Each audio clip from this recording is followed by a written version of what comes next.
Plus poison लावायचं आहे.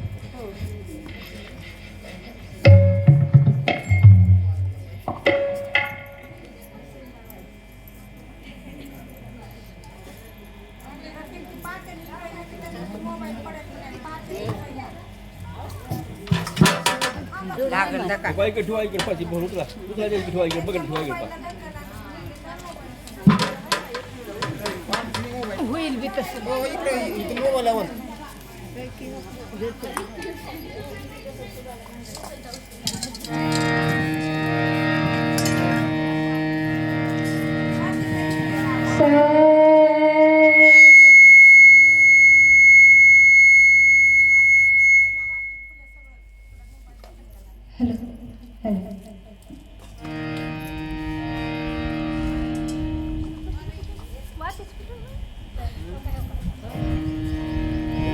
करा की वहिनी वहिनी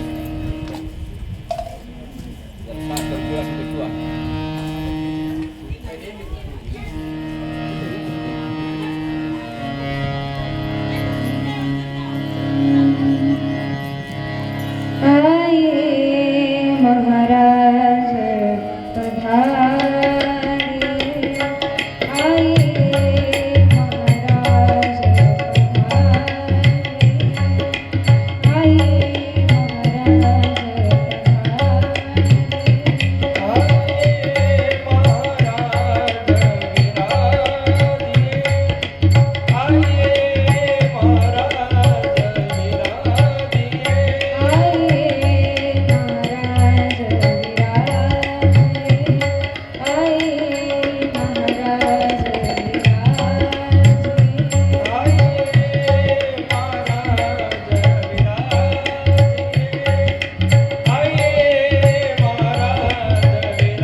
हरि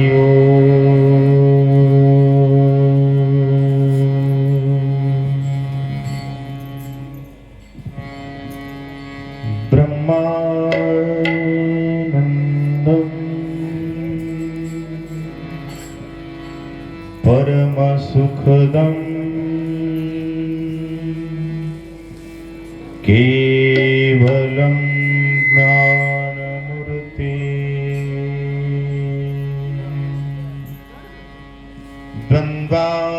द्वन्द्वातीतं गगनसदृशं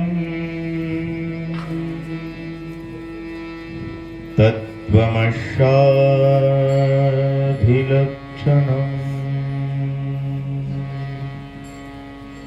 एकं नित्यं विमलमचलम्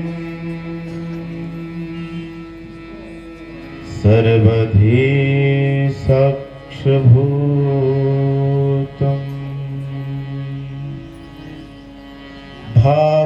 भावातीतं त्रिगुणरहितं सद्गुरुं तं नमामि।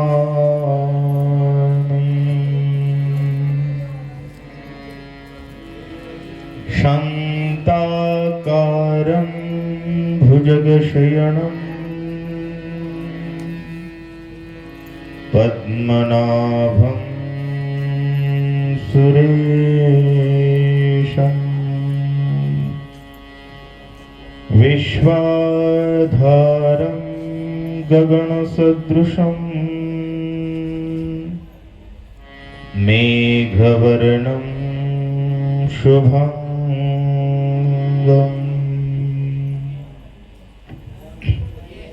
लक्ष्मीकान्तं कमलनयनं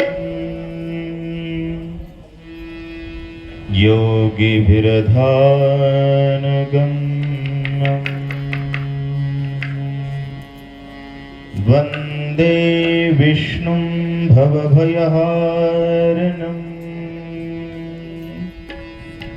सर्वलोकैकनाथम्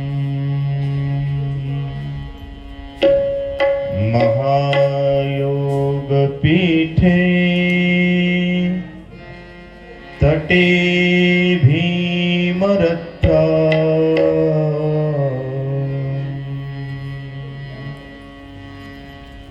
वरं पुण्डरीकाय दातुं मुनीन्द्रे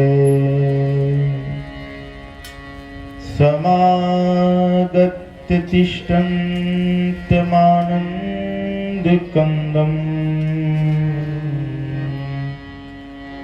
परब्रह्मलिङ्गं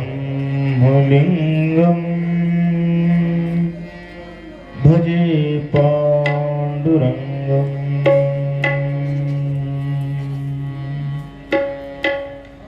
लोकाभिरामं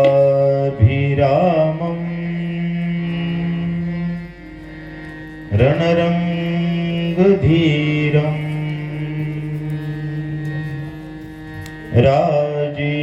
राजीवनेत्रं रघुवंशनाथं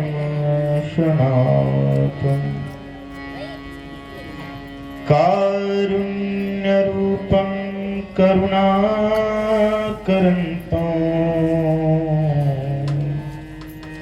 श्रीरामचन्द्रं शरणं प्रपद्ये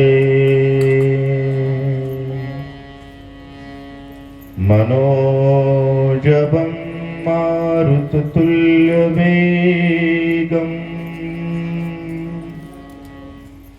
जितेन्द्रियं बुद्धिमता वरिष्ठम् वातात्मजं वानरयुद्धमुख्यम् श्रीरामदूतं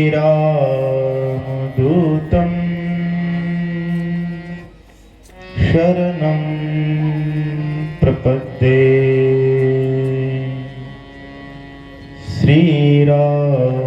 श्रीरामदूतं शरणं प्रपद्ये। चलो आओ जी पवन कुमार पधारो हरि कीर्तन में।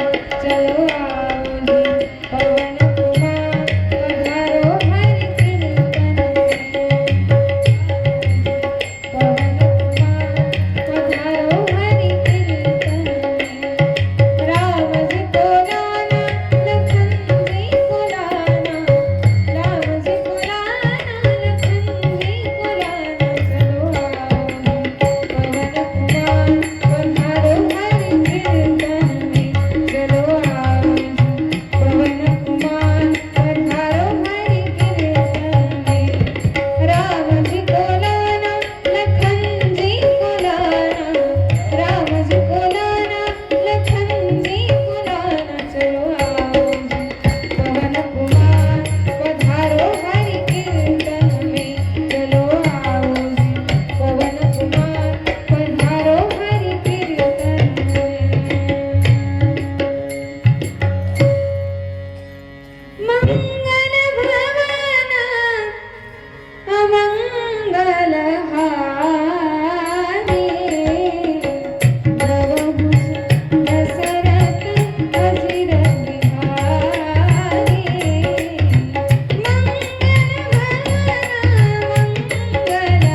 प्रभु रामचंद्र भगवान की जय।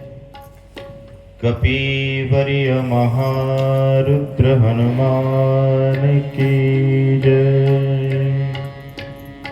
श्री संत मोतीराम महाराज की जय। श्री संत मारुतीराव महाराज की जय। आज कथेचा 6वा दिवस आहे। भगवंताची कथा श्रवण करणारे भाग्यवान आहेत। पवित्र तो देश, पावन ते कुळ। ज्या देश या शब्दाचा अर्थ ठिकाण होतो। देश या शब्दाचा अर्थ ठिकाण, जागा। जे रसपान करतात त्यांचं कुळ पवित्र आहे। ज्या ठिकाणी करतात तो देश पवित्र आहे। जे कथा करतात त्यांची वाणी पवित्र आहे। जे चालत चालत चांगली सुरू आहे म्हणतात त्यांचा देह पवित्र आहे। कारण राम कथा श्रवण केल्यानंतर एक एक अक्षरम पुंसा महापातकनाशनम। नासती द्वंद्व दुःखे नासती महापातके। राम कथा ऐकता हरिखे सुख महासुखे कुंदाटे। कथा आनंदानं श्रवण करावी। कथा आनंदासाठी श्रवण करावे। कथेतून आनंदच मिळेल। कारण आनंदाचा कंद प्रभू रामचंद्र आहे। त्यांची कथा। मायबाप, काल आपण कथा श्रवण केली। भरताची भगवंतावर असलेली श्रद्धा, असलेला समर्पित भाव आणि भगवंताचा विरह ज्याला सहनच होत नाही तो भरत। भगवंताची कीर्ती विश्वभर पोहोचेल या अपेक्षेनं भरत पुन्हा अयोध्येत पोहोचले। रामचंद्र प्रभूंनी अगस्त्य ऋषीच्या ठिकाणी दर्शन घेतलं अगस्त्यजींच्या सांगण्यावरून। कारण भावार्थ रामायणातून काही गोष्टी शिकण्यासारख्या आहेत। चित्रकूटाच्या ठिकाणी प्रभू राहिले, भारद्वाज ऋषींनी सांगितलं होतं म्हणून। पंचवटीच्या ठिकाणी प्रभू निवास करतात, अगस्त्य ऋषींनी सांगितलं म्हणून। देवदासांच्या किती अंकित आहे यावरून समजतं। उठताना सुद्धा विचारल्याशिवाय उठत नाही आणि बस म्हणल्याशिवाय बसत नाही। पुंडलिकाच्या बस म्हणायचं लक्षातच नाही। युग 28 गेली तरी उभा विठेवर। परंतु मर्यादा उल्लंघन भक्ताची करत नाही त्याला देव म्हणावं। आणि भक्त सुद्धा तशीच लागतात बरं। 13 वर्ष झालं पत्नीपासून दूर असलेला लक्ष्मण एकांतात वनाच्या ठिकाणी एक सुंदर स्त्री विनंती करते की मला पत्नी बनवा, तुम्ही पती बना. तरी सुद्धा भगवंताला विचारल्याशिवाय,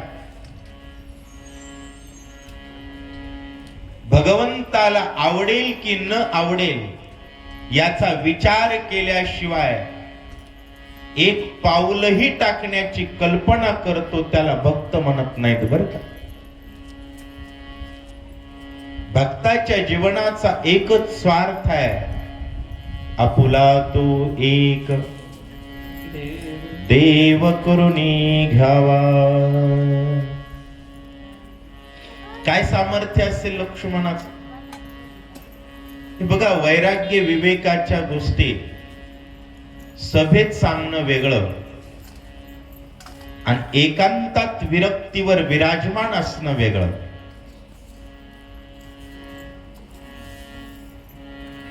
परंतु जो अखंड प्रभू चिंतनात आहे त्या लक्ष्मणानं भगवंताची आज्ञा विचारली आणि शूर्पणखेचं नाक नक्ट करून पाठवून दिलं.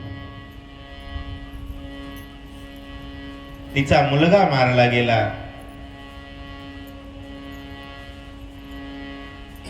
आणि त्यानंतर नाक कापल्यानंतर तिच्या लक्षात आलं की प्रयत्न जमत नाहीत आणि आपल्याकडून मुलाचा बदला घेतला जाऊ शकत.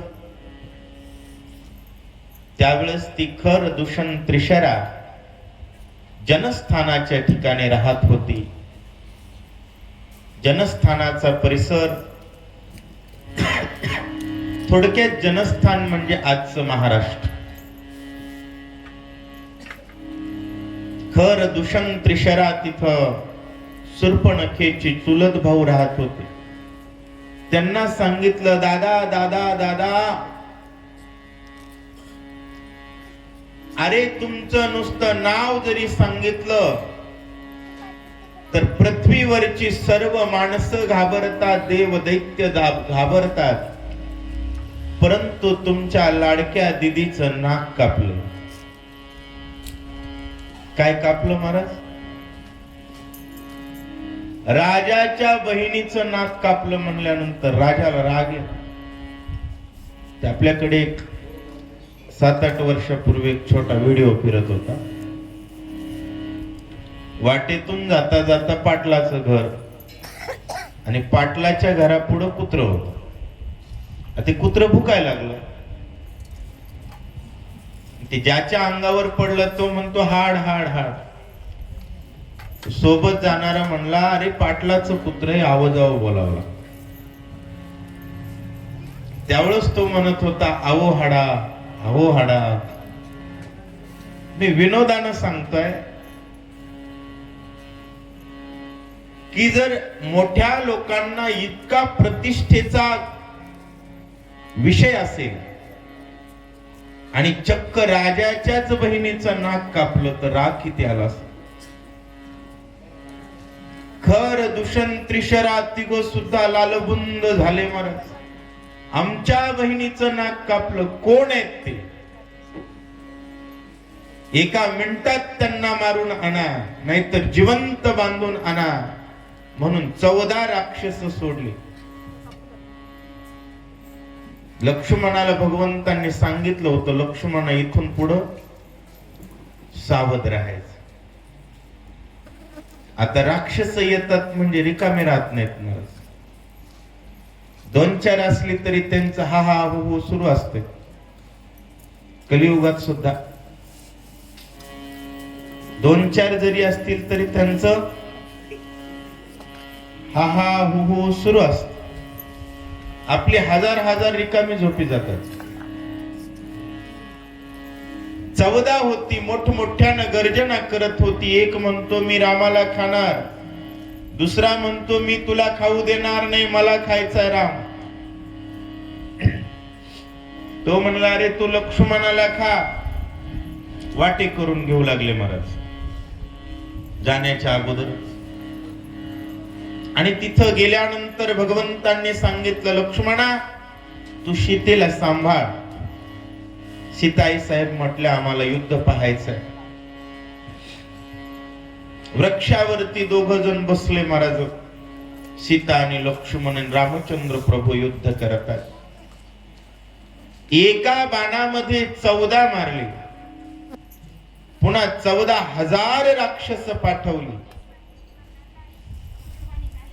दूषण, त्रिशरा आणि खर यांची नावं कशी आहेत बघा. खर म्हणजे गाढव, दूषण म्हणजे कलंक, आणि त्रिशरा म्हणजे 3 तोंडाच. म्हणजे एका शब्दावर स्थिर न राहणार त्याला म्हणावं त्रिशरा. आणि राक्षसांची नावं आजही अशीच असतात बरं. नावावरूनच आपल्याकडे बघा नावं किती सुंदर असतात. नावच काही जणांचं सुंदर.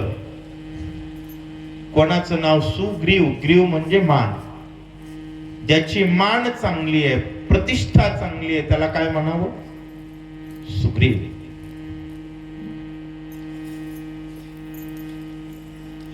घनघोर अशा प्रकारचं युद्ध झालं. प्रभू रामचंद्रांच्या हातानं दूषण मारला गेला, त्रिशरा मारला गेला. 14,000 राक्षसाचा प्रभूंनी निपांत केला. शेवटी खर मारला आणि अख्खं जनस्थान पुरुष रहित झालं. जनस्थानाच्या ठिकाणी पुरुषच राहिला नाही. त्यावेळी मात्र नकटी लागली पळायला. एवढ्यामध्ये ब्राह्मण लोक घुसले जनस्थानात. कारण ब्राह्मण वेद पठन करण्यासाठी जनस्थानाच्या ठिकाणी राहायचे. रावणानं खर, दूषण, त्रिशरांना पाठवून ब्राह्मण हाकलून दिले होते. आता ब्राह्मणांना राग आला आणि ब्राह्मणांनी राक्षसांच्या स्त्रियांना त्रास द्यायला सुरुवात केली. भलते खोडील होते महाराज ब्राह्मण सुद्धा. आणि राम भक्त विचित्र असतात बरं का. असं काही नाही की सगळे शांतच असतात. शेवटी वाढणारच आहेत होय. ब्राह्मण स्त्रियांना त्रास द्यायला सुरुवात केली. घरातून हाकलणं काय असेल, लहान लेकरांना मारणं काय असेल. त्या सर्व ब्राह्मण स्त्रिया गेल्या शूर्पणखेकडे. शूर्पणखे वाचव. शूर्पणखा आता आधीच मोहळ गुंगू लागलं शूर्पणखेच्या नाकावर. पॉय गय गय. आता नाक कापलं म्हणल्यानंतर काय कमी माशा गोंगत असते.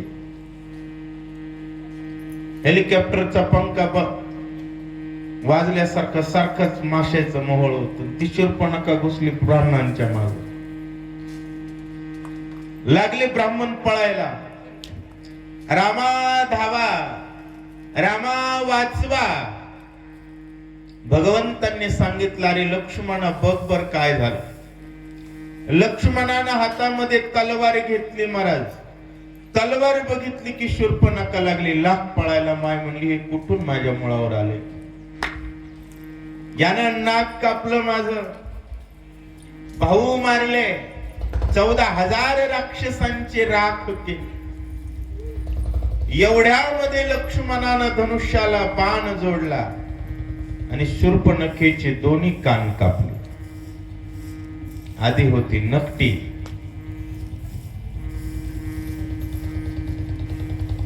शूर्पणखा सगळीकडून हायवे रोड झाला महाराज. गतिरोधकच नाही. कपाळापासून पार हनवटी पर्यंत. आणि इकडं ती बांधून घेतात बघा असं. ते काही नाही, तो राग आहे.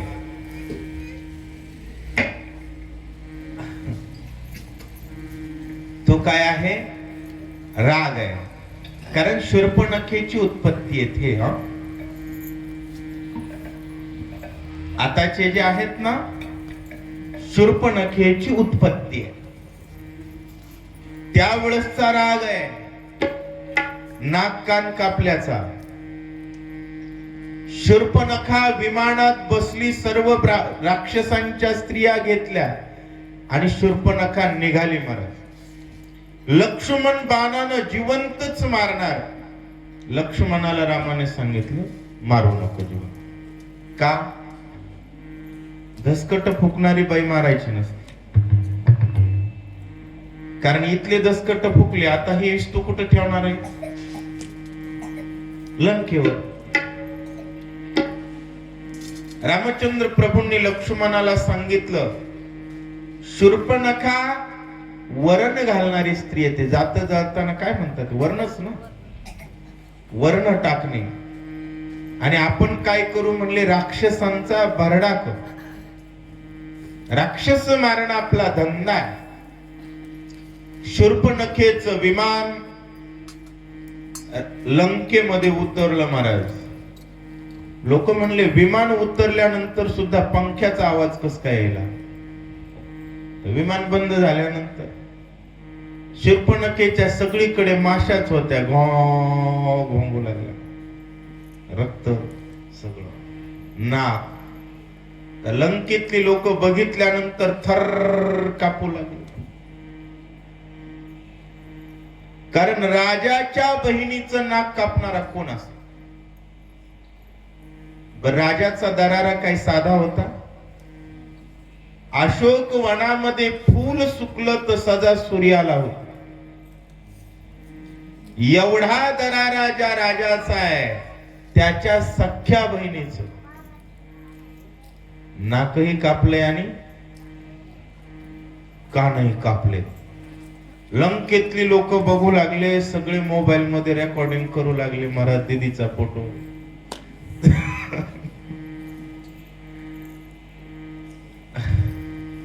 हे बघा, ज्याच्यामध्ये पुरुषार्थ आहे. रामायणातून आपण काय शिकलं पाहिजे? आपण कोणाचे आहे? प्रामाणिक जीवन जगावं.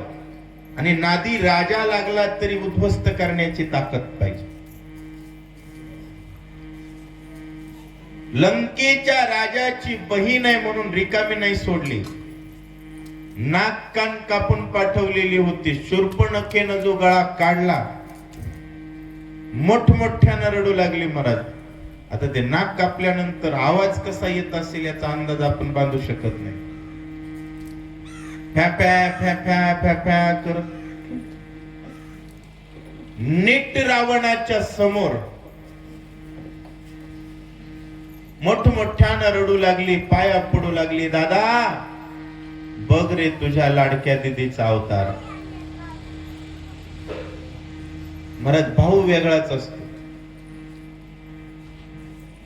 बहिणी बाबतीत भावाचं हृदय सांगायचं काम नाही. परंतु एक सांगू, अहंकारी व्यक्ती कोणाचाच नसतो. जो अहंकारी आहे, मतलबी आहे, स्वार्थी आहे, तो बहिणीचा नसतो, भावाचा नसतो, बापाचा नसतो. त्याचं एकच नातं असतं. नाता एक दाम से दुजा नाता तोड दे. आणि भक्ताचं नातं तसंच असतं. नाता एक राम से दुजा नाता. रावणाचं नातं फक्त आणि फक्त पैसा आणि स्वार्थ. अहो, ज्या देवाचं भजन करत होता त्या देवाची बायको मागणारा किती नालायक असेल? अंदाज लावा. बरीच परमार्थामध्ये काही कीर्तनकार वगैरे, रावण खूप ज्ञानी होता हो म्हणतात, पण एका गोष्टीनं वाया गेला. एका गोष्टीनं वाया गेलता. होय, रावण सगळ्याच गोष्टीत वायाच गेलेला होता. कोण्या गोष्टीनं चांगला होता ते सांग.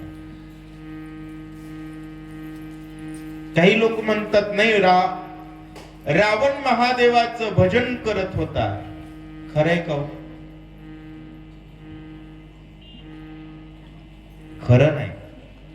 भजन करत असतात तर गुरुची बायको मागितली असती का? स्वार्थी आहे.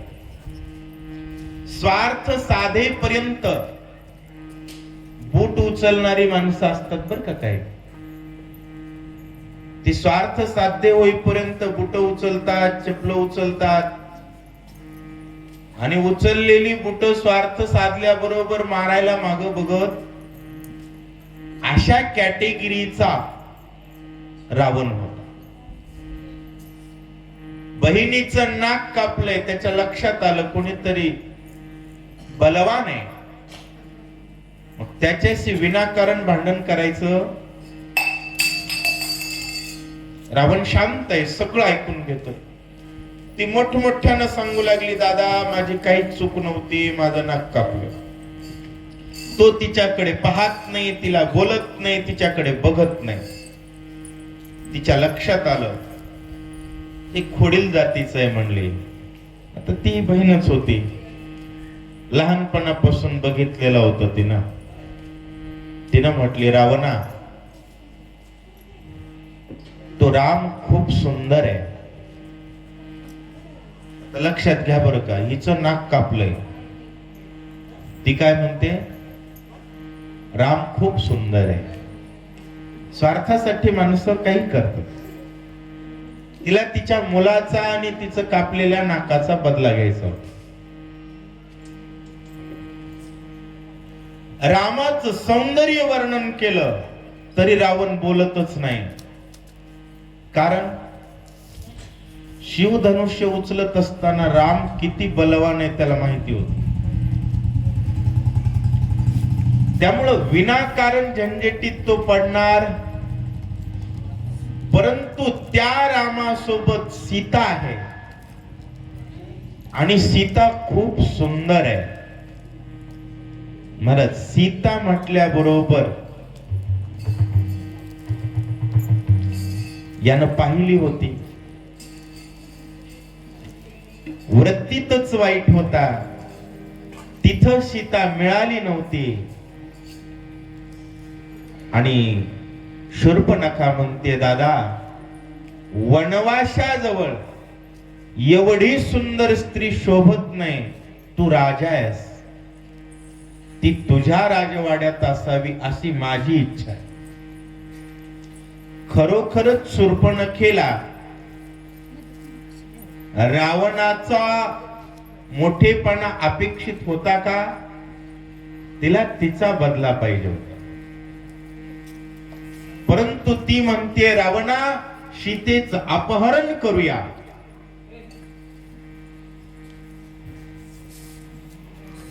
अपहरण करूया म्हटल्यानंतर रावणानं मांडी घातली आणि ऐकू लागला मला दिदीचं दुःख. आता त्याला ज्यावेळेस कळलं की आपला स्वार्थ आहे, एकही शब्द प्रत्युत्तर दिलं नाही. शूर्पणखा निघून गेली आणि सीतेचं नाव ऐकल्यानंतर रावणाला डोळाच लागत नाही, झोप येत नाही, घास गोड लागत नाही. सगळीकडे त्याला सीताच दिसत होती. कारण कामी माणसाचं जीवन विचित्र असत. एखादी स्त्री बघितल्यानंतर विषयासक्त जीव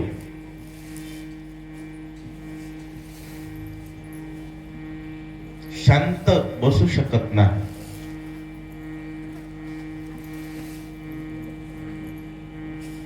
आणि रावण उठतोय, बसतोय, विचार करतोय. रावणाला माहिती आहे रामाच्या पुढे गेल्यानंतर 10वा आणि 13वा एकाच मिनिटात होत. 10वा आणि 13वा. त्यामुळे रावण विचार करतोय करावं काय लागेल. आणि रात्रीच्या 12 वाजता काळनेमीकडे गेला. काळनेमी नाही, मारीचाकडे गेला. आणि मारीच त्या ठिकाणी महाराजाच्या वेशामध्ये बसला होता. मस्तपैकी तपश्चर्या करत बसलेला मारीच.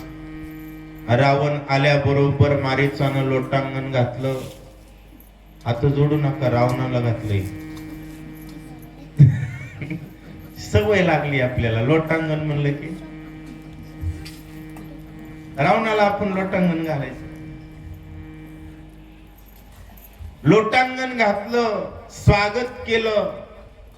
रावणानं सुद्धा मारीचाच्या पाया पडला. महाराज म्हणला, मामा तुझ्याशिवाय कोणीच नाही.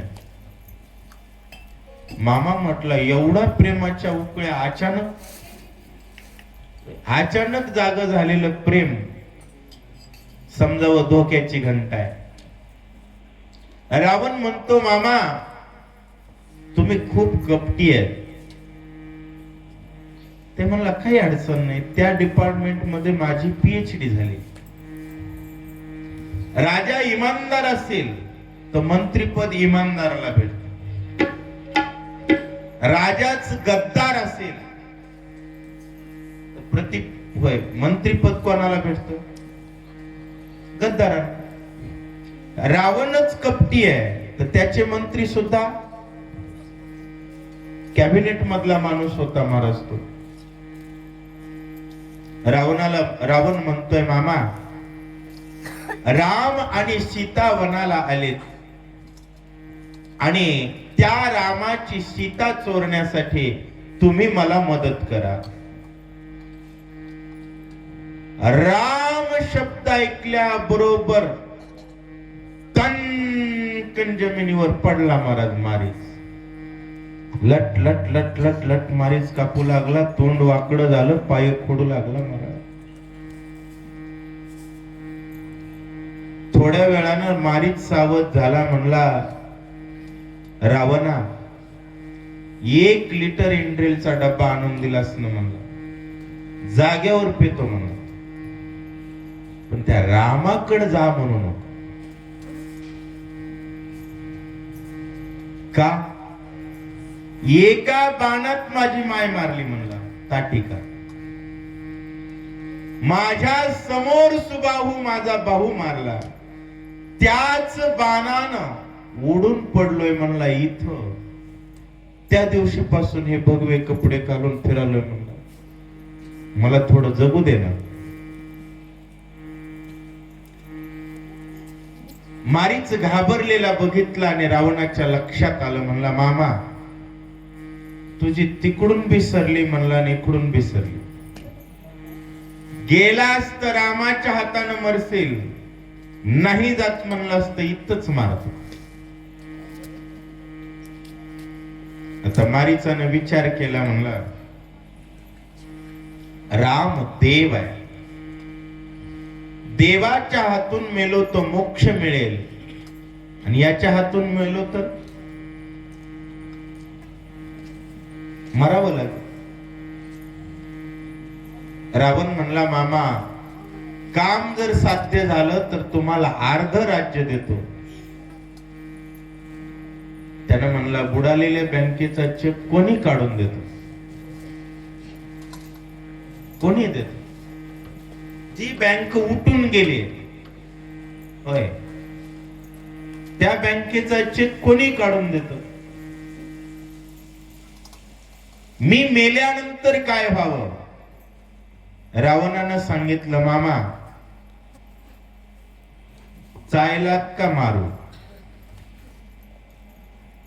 ठीक आहे म्हणलं, बाबा तुझं खाल्लंय, तुझ्या सोबत राहणं भाग आहे.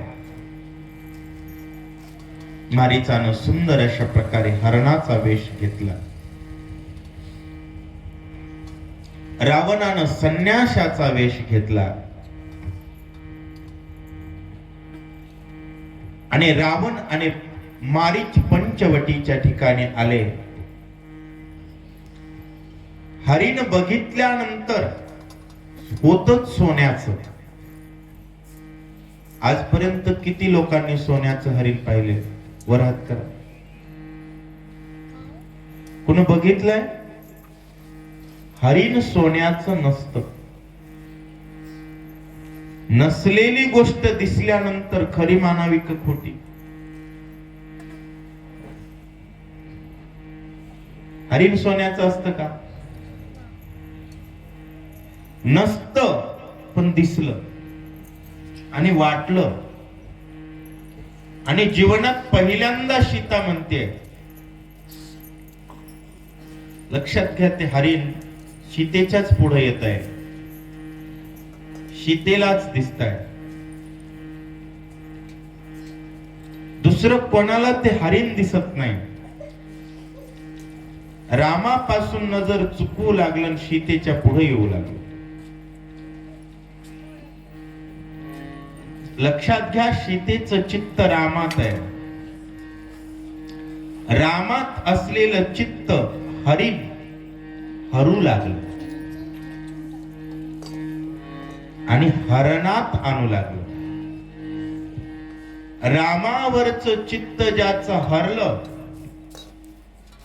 आणि हरणात गेलं त्याचं अपहरण झाल्याशिवाय राहत.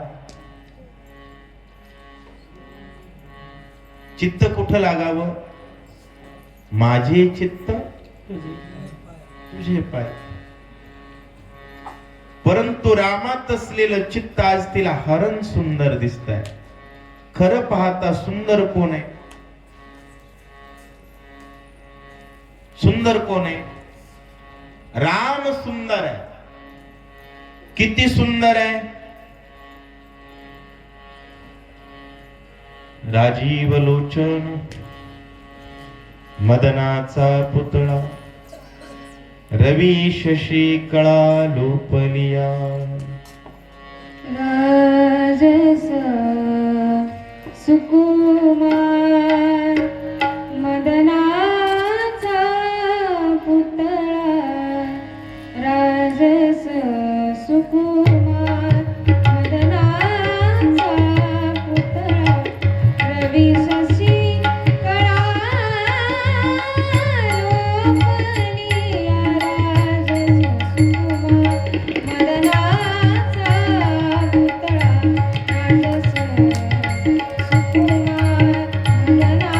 मदनाचा पुतळा. राजस सुकुमार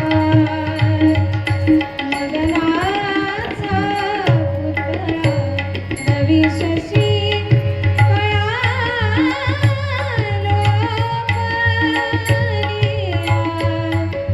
रवी शशी कळा लोपलिया. राजस सुकुमार मदनाचा पुतळा. राजस सुकुमार मदनाचा पुतळा. राजस सुकुमार मदनाचा पुतळा. प्रभु रामचंद्र भगवान की जय. राजस सुकुमार मदनाचा पुतळा रवी शशी कळा लोपलिया. रवीची आणि शशीची दोघांची कळा ज्याला पाहिल्यानंतर हरपते तो इतका सुंदर राम त्याच्या पत्नीला भुरळ घातली. आणि आज सीता म्हणते, श्रीरामा तो पहा हरिण किती सुंदर दिसतोय. लक्षात घ्या, माणसानं जीवनात एकच विचार करावा, जिसकी रचना इतनी सुंदर वो कितना सुंदर होगा. तो ज्यानं एवढं सुंदर विश्व बनवलंय तो किती सुंदर असेल. एखादी स्त्री जरी पाहिली ना तर माणसानं विचार करावा, या स्त्रीला बनवणारा देव किती सुंदर असेल. असा विचार जर केला तर चित्त स्त्रीत राहील का देवात? चित्त देवात. पण आपलं होतं काय, दिसणाऱ्या वस्तूला व्यक्ती मानतो, सत्य मानतो. तिला बनवणारा कोण आहे त्याच्यापर्यंत विचार जात नाही, याला अज्ञान म्हणतात. एखादा व्यक्ती सुंदर बघितला तर विचार एकच करावा, याला बनवणारा किती सुंदर असेल आणि एवढा सुंदर असणारा मला पाहिजे. तो मज भावा, तो मज भावा. वेळोवेळा जो राम सीतेच्या जवळ आहे त्या रामाला म्हणू लागली, पहा हरिण किती सुंदर आहे. आणि देवाला हे सहन होत नाही. बरं पुढे रामायणाच्या बाहेर जाऊन सांगतोय मी, बायकोच्या देखत जर म्हणलं ती स्त्री किती सुंदर आहे, खरं सांगा वेळेवर त्या दिवशी जेवण भेटेल? प्रामाणिक सांगायचं, त्या दिवशी वेळेवर जेवण मिळेल का? या बापाला सहन होईल का? आजपर्यंतच्या इतिहासात तुम्ही सर्व संतांची चरित्र ऐकली असतील. देवाशिवाय कोणत्या संतानं दुसऱ्या वस्तूला सुंदर शब्द वापरलाय का? देवाशिवाय जगाच्या पाठीवर कोणीच सुंदर नाही. परंतु त्या देवाला म्हणू लागले, देवा पहा हरिण किती सुंदर आहे. आणि कसं आहे महाराज, देव विश्वास ठेवण्याशी योग्य नाही का? भरकटणाऱ्या साधकाला देव समजावून सांगत नाही, देवाचा स्वभाव वेगळा आहे. चुकणाराला समजून सांगतात ते फक्त संत. म्हणून तुकाराम महाराजांनी सांगितलं, विश्वास कोणाच्या पायी?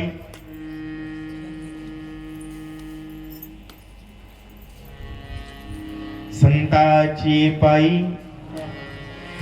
हा माझा संतांच्या पायी हा माझा विश्वास. संतांच्या पायी हा माझा विश्वास. संतांच्या पायी हा माझा विश्वास. नाही तळमळ, नाही तळमळ. दुःखलेश, दुःखलेश. संतांच्या पायी हा माझा विश्वास. संतांच्या पायी हा माझा विश्वास. संतांच्या पायी हा माझा विश्वास. तेथे मी राहीन होऊन याचक. तेथे मी राहीन होऊन याचक. घालतीला भीक, घालतीला भीक. तेची माझ, तेची माझ. संतांच्या पायी हा माझा विश्वास. संतांच्या पायी हा माझा विश्वास. संतांच्या पायी हा माझा विश्वास. प्रभु रामचंद्र भगवान की जय. देवाला म्हणू लागली, पहा हरिण किती सुंदर आहे. मी एवढा वेळ का घालतोय या दृष्टांताला लक्षात घ्या. देवाशिवाय सुंदर कोणाला म्हणायचं नाही, देवाशिवाय सुंदर कोणाला समजायचं नाही. आणि देवाशिवाय सुंदर कोणी आहे असा स्वप्नात सुद्धा विचार करायचा नाही. कारण एकदाच विचार केला तिला 6 महिन्याची जेल आहे. किती महिन्याची? अवघड आहे. प्रभु रामचंद्र प्रतिक्रिया देत नाही. सीता म्हणते, भगवंता 13.5 महिने वर्ष झालेत, 6 महिने राहिलेत. ज्यावेळी आपण पुन्हा अयोध्येला जाऊ तेव्हा या हरिणाची कांचोळी मला करायची. एवढा हरिण मला द्या. भगवंतांनी सांगितलं, ठीक आहे. लक्ष्मणा हात जोडून उभे आहेत. तू सीतेचं रक्षण कर, मी हरिणाला घेऊन येतो. जाता जाता सांगितलं, लक्ष्मणा, जीव जायची वेळ आली तरी सीतेला सोडू. राक्षस मायावी आहे, कपट करतात, छळण्यासाठी येतात, सावध राहा. कोणाला सांगितलं? लक्ष्मणाला. कारण जिला हरिण सुंदर वाटलं तिला सांगून फायदा. कळतंय तुम्हाला? देव चुकलेल्या साधकाला समजवत नाही. देवावर श्रद्धा असलेल्या साधकाला देव सांगतो ही, आपणची देव होय गुरु. पण हे खूप अपवादात्मक आहे. शबरीला देवानं ज्ञान सांगितलं, असा अपवादात्मक कोणास बाबतीत केलेलं नाही. अर्जुना बाबतीत एक आहे, आपणची देव होय गुरु. परंतु सीते बाबतीत मौन राहिला आणि नवरा म्हणून कर्तव्य निभावतोय, हातात धनुष्य घेतला आणि हरिणाचा पाठलाग करतात. आता त्या हरिणाचं ठरलेलं आहे, राम दूर न्यायचा आहे. रामाला दिसेल इतक्या अंतरावर लांब जातोय. प्रभू धनुष्याला बाण लावतात, पुन्हा गायब होतो, पुन्हा दिसतो, पुन्हा गायब होतो. अशामध्ये बरच अंतर पुढं नेलं. आणि ज्यावेळी भगवंतानं धनुष्याला बाण मारला, लक्षात घ्या, हरण मायावी आहे. काय करते हरिण? देव आणि भक्तातलं अंतर वाढवत आहे. काय वाढवत आहे? सीता भक्त आहे, राम भगवान आहे, आणि हरिण देवाला दूर नेत आहे. कोणापासून? तसंच आहे. हरिण सोन्याचं आहे आणि संसार सुद्धा कशाचा आहे? ज्याला ज्याला सोन्याचा वाटतो ते पारावर येत असतात. होय, ते मंदिरावर येत नाहीत. 6वा दिवस सुरू आहे तरी ती कथेला येत नाही. कारण हरिण अपहरण करत, देव आणि भक्तातलं अंतर वाढवत. त्यावेळी बराच दूर गेल्यानंतर भगवंतांनी बाण जोडला. बाण मारल्या बरोबर हरणाने हाक मारली, लक्ष्मणा धाव, लक्ष्मणा धाव, लक्ष्मणा धाव. आणि धाडकन जमिनीवर पडला. बाण लागला त्यावेळी हरिण होत, पडला त्यावेळी मारीच होता. बघितलं भगवंतांनी, क्रूर असणारा राक्षस मेलेला. आणि कसं आहे, इकडे लक्ष्मणाला आवाज आला, सीतेला आवाज आला, परंतु लक्ष्मण जी शांत आहेत कारण ते संत आहेत. सीता संतच आहे, पण आज तिला कोण खरं वाटलं होतं? हरिण. मला सांगा, हरिण खरा आहे की राम खरा आहे? राम खरा आहे, पण हरिण खरं वाटलं. आणि आता तिला हरणाचा आवाजही खरा वाटला. आणि तिला वाटतंय हाक रामानं मारली आणि राम संकटात आहे. लक्षात घ्या, राम संकटात आहेत असं वाटणं अज्ञान आहे. रामाला धोका आहे असं वाटणं अज्ञान आहे. लक्ष्मणाला शक्ती केव्हा लागली? कोणाला माहिती का? रावणानं शक्ती मारली, परंतु लक्ष्मणाला ती केव्हा लागली? 100 वेळा शक्ती लक्ष्मणानं माग सारले. शेवटी रावणानं गोंधळ उडवला. रावणाच्या बाणानं राम रणभूमीच्या ठिकाणी पडला आणि लक्ष्मणाला खरं वाटलं. एवढ्यामध्येच शक्तीचा आघात झाला. कारण रामाला काही होऊ शकतं असं वाटणं हलक्या भक्ताचं लक्षण आहे.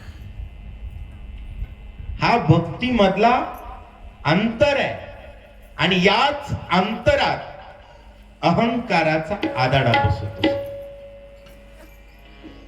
कोणत्या भक्ताला अभिमान येतो?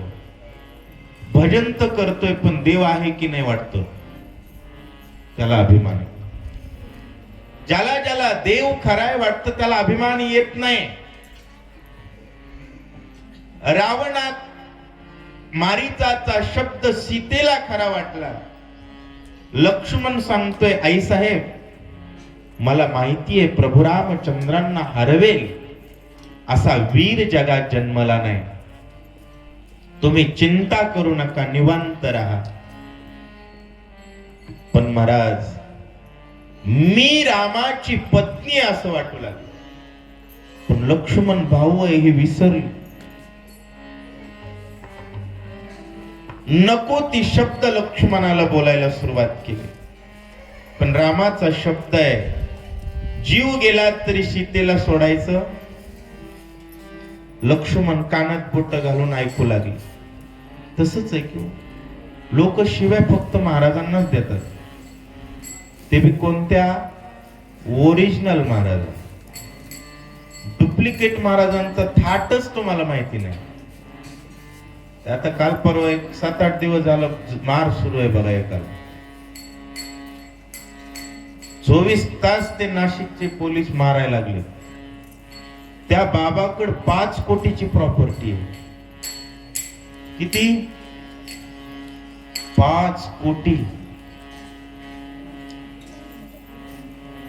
5 शक्तीला गेलं तर 500 रुपये कोणी देत नाही हो. बरोबर आहे. लोक डायरेक्ट म्हणतात महाराज मागत नाही द्यायची. एक विनोदाचा विषय म्हणून सांगताय.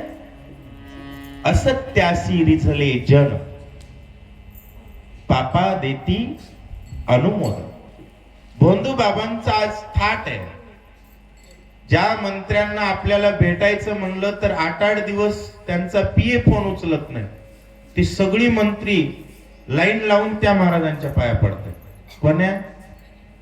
अशोक खरात काहीतरी नाव आहे, सध्या कस्टडी मध्ये.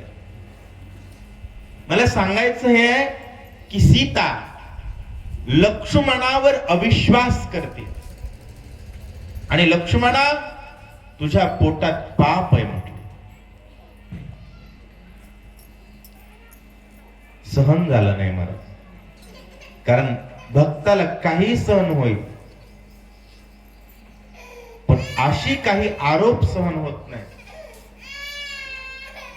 भगवान बाबा चारित्र्यावर आरोप आल्यानंतर भक्त हतबल होत असतात. बाकी सगळी आरोप भक्त सहन करतात. एखाद्या महाराजाला जोगड्या म्हणा, अंगावर या 2-4 चापटा जरी मारल्या तर माणूस म्हणतो जाऊ द्या. योगी पावन मनाचा साहे अपराध जनाचा. परंतु विषय ज्यावेळेस चारित्र्यावर येतो तर कुठंतरी संयम सुटत असतो. तू मला पत्नी करण्याच्या उद्देशानं वनात आलेला आहेस. तू काही बघतायस का? या स्थितीला बोलता बोलता सीता गेली. लक्ष्मणानं कानात बोट घातली. भगवंता मला माफ करा, मी नाही सहन करू शकत. कारण सहन करायला मर्यादा असते. जाता जाता लक्ष्मण रेषा ओढली आणि सीतेला सांगितलं, सीते या शब्दाच्या बाहेर जाऊ नको, या रेषेच्या बाहेर जाऊ नको. तुला कोणीही इथून अपहरण करून नेऊ शकत नाही. तसंच आहे, तुम्ही आम्ही म्हणजे सीताच ना. साधक आहे, मंद साधक आहे. आपण प्रत्येक संतांना शिव्या देऊन हाकललं. अशी कोणत्या संताला आपण रिकामं पाठवलं? ज्ञानेश्वर महाराजांना तर तेवढं कोळ रूप असणाऱ्या माऊलींना भाकर मिळाली नाही. पूर्ण आळंदी ज्यांच्या जीवावर आज 700 वर्षापासून जगायला लागली, त्या आळंदीत माऊलींना भिक्षा नाही मिळाली. ज्या इंद्रायणीला तीर्थ म्हणून तुम्ही आम्ही स्नान करतो, त्या इंद्रायणीत माऊलींना पाय टाकू दिला नाही. तुकाराम महाराजांना तुम्ही आम्ही कमी छळलं. 65 लाखाच्या सावकाराला लोक येडा तुक्या म्हणत होते. एकनाथांना थोडं बरं होतं बरं का एकनाथ महाराजांबाबतीत. परंतु या संतांनी सुद्धा जाता जाता आपल्यासाठी लक्ष्मण रेषा ओलांड दिलेली आहे. कोणती लक्ष्मण रेषा आहे? गावोगाव सप्ताह असावे, गावामध्ये रामायण असावं, आहे की नाही? ही लक्ष्मण रेषा आहे. प्रत्येकाच्या कपाळाला गंध असावा, गळ्यामध्ये माळ असावी, मुखामध्ये रामाचं नाव असावं आणि राम राम म्हणतो त्याच्याशीच व्यवहार करावा. ही लक्ष्मण रेषा आहे. परंतु आमचा पठ्ठ्या पिशवी घेऊन जातो निव्वळ राम मंदिराचा विरोध करणाऱ्याच्या दुकानाला. लक्ष्मण रेषा एकदा का ओलांडली की पुढं रावणच आहे. समाज गुलामीत कधी जातो, देश पारतंत्र्यात कधी जातो, ज्यावेळेस लक्ष्मण रेषेची मर्यादा ओलांडली जाते. लक्ष्मणानं सांगितलं सीते ही रेष ओलांडू नको. आता तू मला बोलू नये ते बोलली, मी तर नाही थांबणार, परंतु मी जी रेघ ओलांडली त्या रेघेच्या बाहेर तू. आज आम्ही समाजाला किती समजून सांगू द्या, ज्ञानेश्वरीत असं लिहिलंय, तू तुझं बघ म्हणतात, आम्हाला आमचं कळतंय. अरे बाबा असं करू नका, नाही नाही आम्हाला कळत. याला म्हणावं मनोमार्गे गेला तो तेथेच मुकला. असो, लक्ष म्हणजे नाईलाजास्तव खाली मान घातली आणि रामचंद्र प्रभूंकडे गेले. एवढ्यामध्ये रावण आला. कारण लक्ष्मण गेल्याबरोबर कोण येणार आहे? रावणच येणार आहे. स्त्रीनं विचार करा, पुरुषानं विचार करा, संतांच्या मर्यादा ओलांडायच्या. रावण आल्याबरोबर कोणत्या वेशात आला? साधूच्या वेशात आला. आल्याबरोबर भिक्षां देही. महाराज, धर्माचं पांघरून घातल्याशिवाय समाज फसत नाही. आणि कसं आहे, सोंग करणाराची कपडे नवे असतात. सोंग करणाराची कपडे रोजच असं धोतर घालणाराचं धोतर फाटका असत. पण ज्याला सोंगापुरतं घातलंय त्याच इस्त्री वगैरे असं कडक असत. रावण जनावर खाऊन सुजलेलं मोठा दिसू लागला महाराज, मोठा महाराज वाटू लागला. रावणानं सांगितलं आई भिक्षा वाढ. आतमध्ये गेली. भिक्षा अंत्य तोपर्यंत स्वर्गातील देवलोक म्हणतात आई हा रावण आहे. ती म्हणली मला माहिती आहे. ती काय म्हणते, हा आतला विषय, हा कथेचा भाग नाही, कथेतलं मर्म सांगतोय. धर्म आहे दारात आलेल्याला भिक्षा वाढणे. आई पण तू भिक्षाला गेल्याबरोबर तू हात लावेल, हात लावल्याबरोबर तुम्ही जाळून राख कराल आणि त्याचा पोरगा आम्हाला सोडणार. राजा मेला तरी, आता इराणचा राजा मारून टाकला तरी ते दुसरे राज्य कारभार सांभाळायला लागले. अमेरिकेच्या नाकात दम आणून सोडला इराण. असा विषय असतो. राजा मेला तरी दुसरा राजा तयार होतो. रावणाचं राज्य तसंच राहील. त्यामुळे तुम्ही जाऊ नका, आम्ही नकली सीता बनवतो. सीता म्हणली कोणालाही नकली बनवता येतं, मला तुम्हाला नकली बनवता येत. त्यामुळे सीतेची छाया आणि त्या छायेमध्ये अग्निरूपानं सीता आहे. म्हणून तर ज्यावेळेस रावण मारला त्यावेळेस सीतेला अग्निकाष्ठ घेतल्यास स्वीकार, कारण छायेचा स्वीकार नाही केला, सीतेचा केला. असो, बाहेर आल्याबरोबर रावण आहे, माता सीता मर्यादेचं पालन करत म्हणतायत आतमध्ये या आणि भिक्षा घ्या.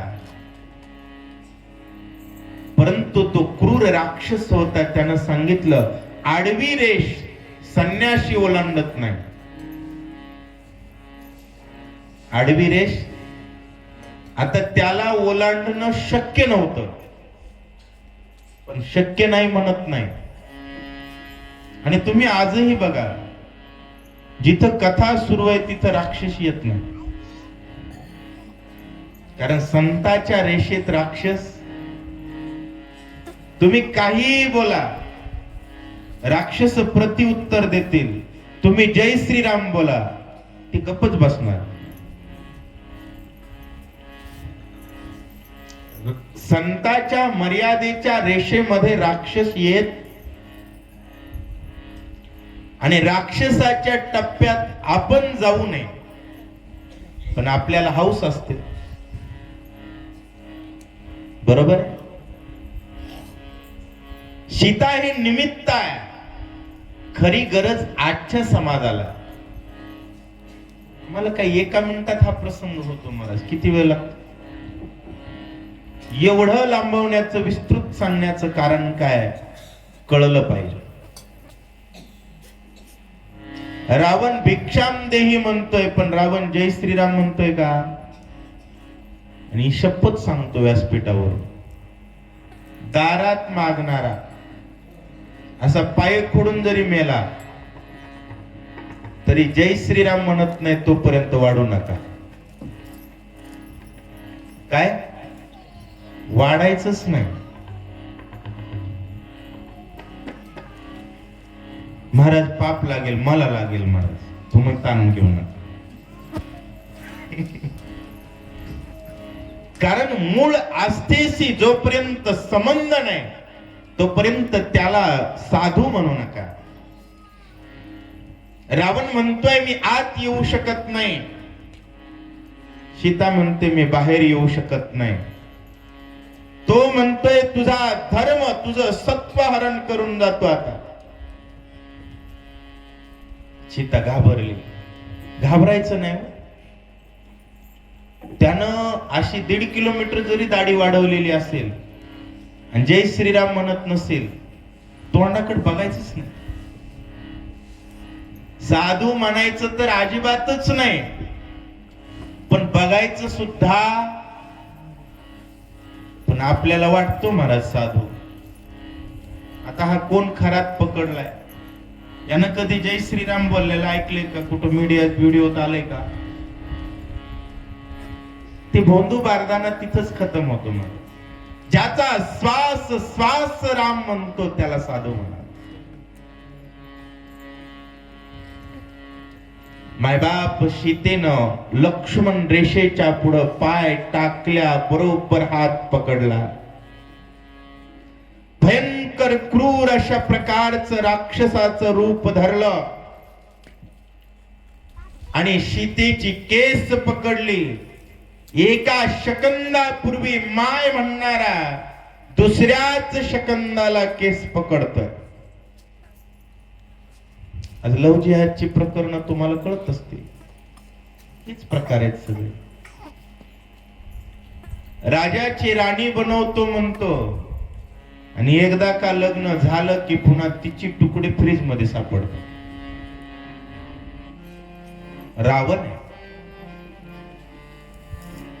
रावणानं विमानात सीतेला टाकलं. सीता आक्रंदन करतेय. नाथ महाराज सांगतात वृक्षाची पान फूल रडतायत, दगड धोंडे सुद्धा रडतायत.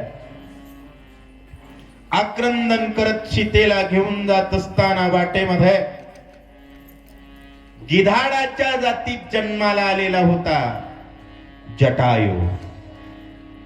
त्यानं अडवलं. का? तुम्ही कोण्या जातीत जन्माला आलात यापेक्षा तुम्ही काम कोणाचं केलात हे महत्वाचं. बरोबर काका? कोण्या जाती जन्माला आले? कुंभार. सावता माळी जाती जन्म. तुकाराम महाराज मराठा समाजात, कारभारी महाराज रेड्डी समाजात. बरोबर? यांचीच का फोटो घरात आहेत. यांनी भजन रामाचं केलं. कोणाचं केलं? रामाचं भजन करेल तो धन्य. त्यामुळं जटायू गिधाड जातीत जन्माला आलेला आहे. पण आजही जटायू पाखरू दिसल्याबरोबर लोक काय करतात? हात जोडतात ना. माकड बघितल्यास हात जोडतात का बाबा? हो की. हनुमंतरायामुळं ज्याच्या जातीत संतच झाला नाही त्याला कोणी हात जोडतं का? त्यामुळं जात या शब्दाचा अर्थ आता समजा पण आपल्याकडे सगळ्यातच संत आहेत. एखादं कुत्र म्हणावं तर कुत्री सुद्धा देवाच्या सोबत होत. असो सांगण्याचा विषय आहे. जटायूनं घनघोर अशा प्रकारचं युद्ध केलं. राम ज्याच्या चित्तात आहे तो रावणाला कधीच ऐकत नाही, भले गिधाड का असेना. राम नामाच्या बलावरती रावणाला बेजार केलं. रावणाच्या तोंडावरती झडप मारतोय. हाताच्या चिळकण्या निघतात. रावण बेजार झाला. रावण सीता सोडून पळू लागला. सीता राहिली तर राहिली म्हणला, जिवंत तरी लंकेला जाऊ देत का हे पाखरू.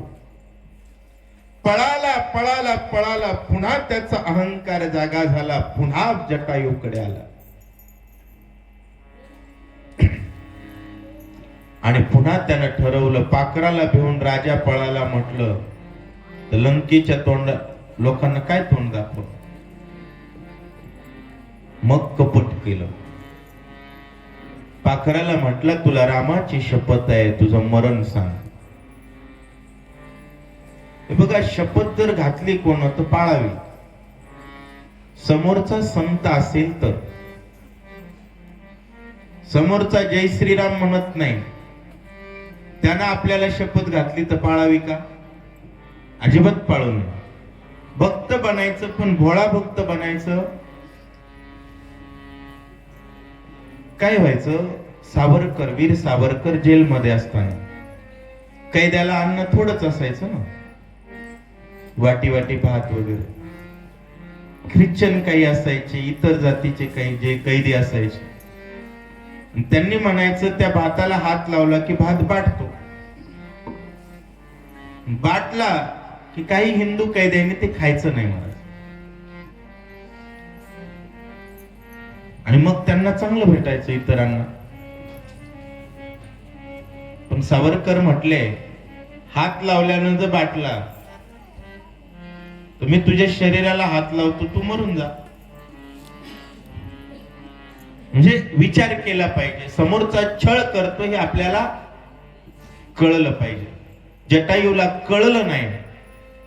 जटायूला सांगितलं तुला रामाची शपथ आहे, तू तुझं मरण सांग. त्यावेळेस जटायूनं सांगितलं माझ्या 2 पंखात मरण आहे.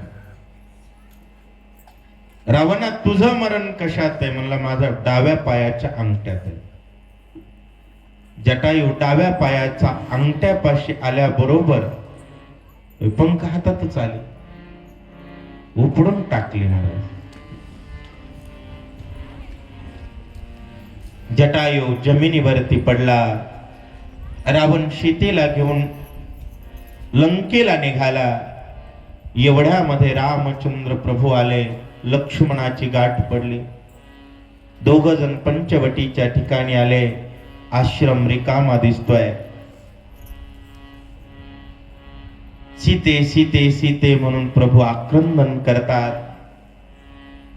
लक्षात घ्या, सीतेला समजून एकदाही सांगितलं नाही, पण सीतेसाठी रडतात. सीतेचा अधिकार आहे, त्या अनुरूप वर्तन करतायत, पण समजून सांगण्याचं काम गुरुचं असतं, देवाचं नाही. देव करतही नाही. रामचंद्र प्रभू सीता सीता सीता म्हणून विलाप करतात. दगडाला मिठी मारतात. वृक्षाला विचारतात माझी सीता कुठं गेली, माझी सीता कुठं गेली, माझी सीता कुठं गेली. प्रत्येकाला विचारतात माझी सीता कुठे आहे, सीता कुठे आहे. वाटेत येत असताना कबंद नावाच्या राक्षसानं भगवंताला त्या ठिकाणी रामाला आणि लक्ष्मणाला एका हातात पकडलं. त्यावेळेस भगवंतांनी लक्ष्मणाच्या हातातील तलवारीने कबंदाचे हात छेदले. कबंदाला मारलं. धनु नावाचा तो दानव होता. त्यानं सांगितलं रामा, माझी जर माती लक्ष्मण करत असेल तर सीता कुठे आहे मी सांगतो. आता आडला हरी होय. विनोदाचा विषय लक्षात घ्या.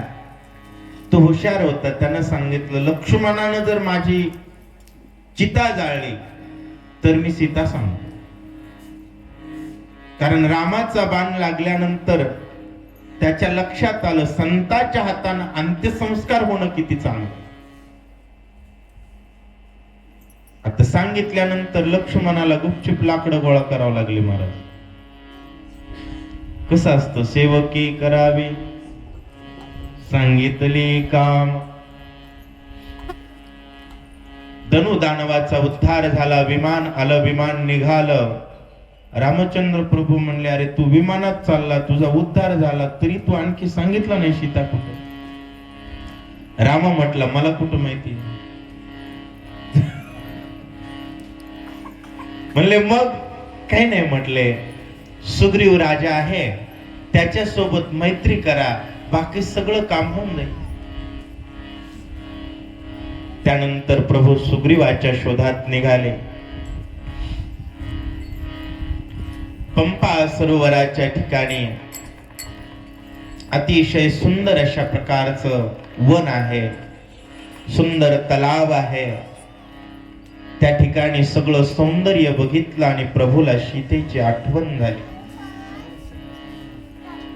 आणि प्रभू सीतेच्या आठवणीनं विलाप करतात. प्रभूच्या लीले अगोदर प्रभूचं भजन करूया, त्यानंतर लीला श्रवण करू. सीताराम सीताराम सीताराम कहिए, जाहि विधि राखे राम ताहि विधि रहे. सीताराम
विषय ठिकाणाचा असतो. ज्या ठिकाणी गुरु मंत्राचा जप अखंड सुरू असतो ते ठिकाण तेजस्वी असतं बरं का. शिवणखेड मध्ये सप्त्यामध्ये सगळे पदार्थ असतात खायला, बरोबर आहे की खरंय की खोट आहे? मारुतराव महाराजांवर श्रद्धा असल्याचा परिणाम, गुरूंनी सांगितलेल्या मार्गाचा ज्या ठिकाणी योग्य वापर होतो त्या ठिकाणी एक तेज असतं आणि निसर्गाचा गुणधर्म आहे. त्या वनामध्ये शबरी राहत होती आणि शबरीला मिळालेल्या गुरुमंत्राचा जप शबरी करत असल्यामुळं वन अतिशय प्रफुल्लित होत. त्या ठिकाणची फूल सुकत नव्हते, पाणी आटत नव्हतं आणि तिथे झळई लागतच नव्हती.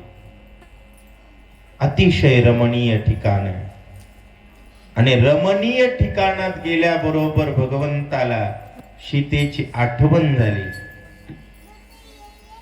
पौर्णिमेची रात्र आहे. पौर्णिमेच्या रात्री चंद्र उगवल्या बरोबर भगवान सांगतात, लक्ष्मणा बघ ना, तो सूर्य किती आग ओकतोय. लक्ष्मणा तो सूर्य आग ओकतोय.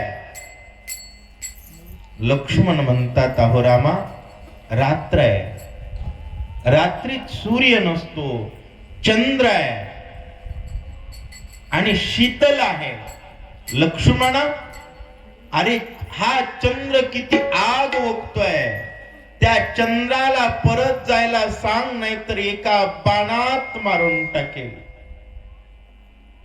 चंद्रमा दवडिगा परता, नवचे तरी करीन घाता.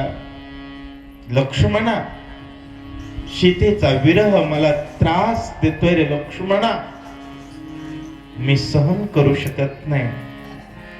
माझी सीता माझ्या जवळ नाही म्हणून मला हा चंद्र पोळतोय रे लक्ष्मणा. रामा ताप आहे. 57 प्रकारची चंदन लक्ष्मणानं गोळा करून आणले. प्रभू रामचंद्राच्या शरीराला लावतात. रामा शीतल वाटेल.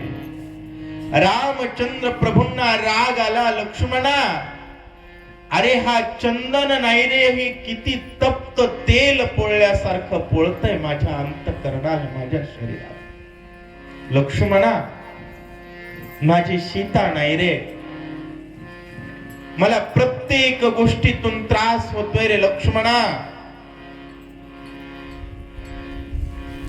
लक्ष्मणानं उचललं प्रभूला आणि कमळाच्या झाडावरती निद्रा करतात कमळाच्या फुलावर टाकलं. लक्ष्मणा अरे ही कमळाची फूल नाहीत रे लक्ष्मणा, मला काठ्यावरती झोपी घालतोस का रे लक्ष्मणा. म्हणून लक्ष्मणाच्याच अंगावर जाऊ लागले. बघ ना रे लक्ष्मणा, हा काळा कावळा त्याच्या बायकोला सांगतोय, हा राम किती वेडा आहे, आपली बायको हरवली आहे, मी तसा वेडा नाहीये. बघ ना मी तुला सोडून जातच नाही. असं कोण कोणाला म्हणतोय? कावळा कावळिनीला म्हणतोय. बघ ना त्या कावळ्याला सांग समजून, मला तो कावळा चिडवतोय. एवढ्यामध्ये कावळ्याचा राग आला आणि शाप दिला, तुला नपुसकत्व येईल.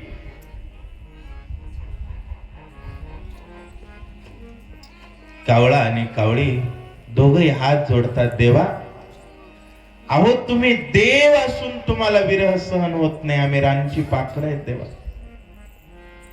असं नपुसक बनवू नका देवा, तुमचा संबंधच होणार नाही. रामाने शाप दिला. त्यावेळेस रामचंद्र प्रभू म्हणतात, होईल, जन्मातून एकदा होईल. जन्मातून आजही कावळ्याला एकच लेकरू होतं आणि कावळा आणि कावळीनीचा जन्मात एकदाच संबंध. पुन्हा प्रभू रामचंद्राकडे पुढे जातात. प्रभू मोर आणि लांडोर एकमेकांमध्ये मस्त आहेत महाराज. बघितलं आणि बघणं लक्ष्मणा, तो मोर त्याच्या बायकोला सांगतोय राम किती वेडा आहे. सुंदर बायको हरवून बसला आणि आता फिरायलाय. बघणारे लक्ष्मणा माझ्याबद्दलच बोलतायत. आणि कसं असतं महाराज, माणसाला तसं वाटत असतं बरं. असं माणसाला वाटत असत. एखादी वेळेस जर कपडे आपण मळालेले घालून आलो ना, बाजूला कोणी कुजबुज करत असेल तर माणसाला वाटतं आपल्या मळक्या कपड्यावरच बोलायला. समोरच्याच्या कपडा ध्यानात नसतो, काही ध्यानात नसतं, पण आपल्याला वाटत असत. प्रभू रामचंद्रांनी शाप दिला मोराला, नपुसक होशी. पुन्हा मोर आणि लांडोर भगवंताला शरण आले आणि देवाला काही वाटत नाही. तुम्ही नवरा बायको रमत असताना त्याला फक्त नमस्कार करा. देवाची एवढीच अपेक्षा असते, मला हात जोडावे. लगेच पाखरं आले महाराज देवाच्या पुढे. देवाला लगेच दया, कारण तो आहेच दयाळू. राम कृपेचा कोवळा, राम जीवीचा जिव्हाळा, राम कृपाळू कळवळा. राम कृपेचा कोवळा आहे, पण देवाला वाटतं हात जोडावे. पण माणसांचं कसं आहे महाराज, लग्न झाल्यापासून हात हालेपर्यंत मंदिराची फारकतच असते. काही नवरदेव तर असे आहेत, बूट घालून पाया पडायला जातात लग्न झाल्या दिवशी. ते वाघाचा 20व्याला मड टेकीत येत. मधल्या काळात मंदिरावरच येत नाही. आलं पाहिजे. देवाला काही वाटत नाही, फक्त आलं पाहिजे वाटत. मोर लांडोरीने हात जोडले, देवा अहो आम्ही राणीची पाखरं आहेत, देवा माफ करा. लगेच उशाप दिला. तुम्हा दोघांचा संबंध जरी होत नसेल तरी आकाशात मेघ आल्यानंतर मोर नाचेल आणि मोराला त्या नाचण्यातच आनंद मिळेल. आणि नाचत असताना आलेल्या घामापासून तुमची पुढची पिढी जन्माला येईल. आजही मोर नाचल्यानंतर त्याच्या घामाचा थेंब लांडोरीनं गिळल्याबरोबर ती गर्भवती राहते. त्यानंतर हरण आणि हरिणी आहे, त्यांनाही शाप देऊन टाकला. दोघं एकत्र आलात की मराल. बापरे म्हणले देवा असं कसं. नाही म्हटले, घंटा पारधी रात्रीच्या दिवशी जर एकत्र आलात तर मराल, एरवी तुम्हाला काही होणार नाही. त्यानंतर हत्ती आणि हत्तीने रमत होते. भगवंताने शाप दिला मला.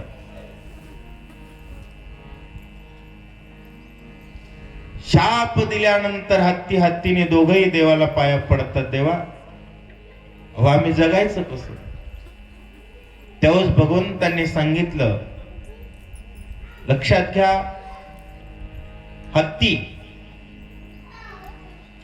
हत्तीचं जे वृषण आहे ते मस्तकात आहे.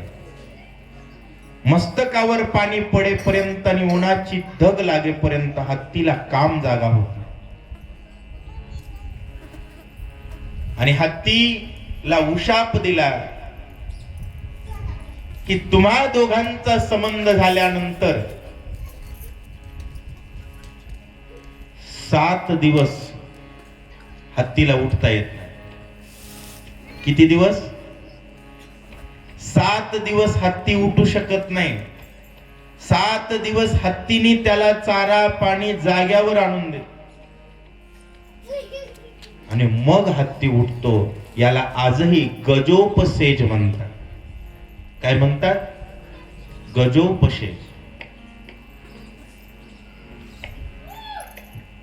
असो, अशा प्रकारे प्रभूंनी लीला केलेली आहे.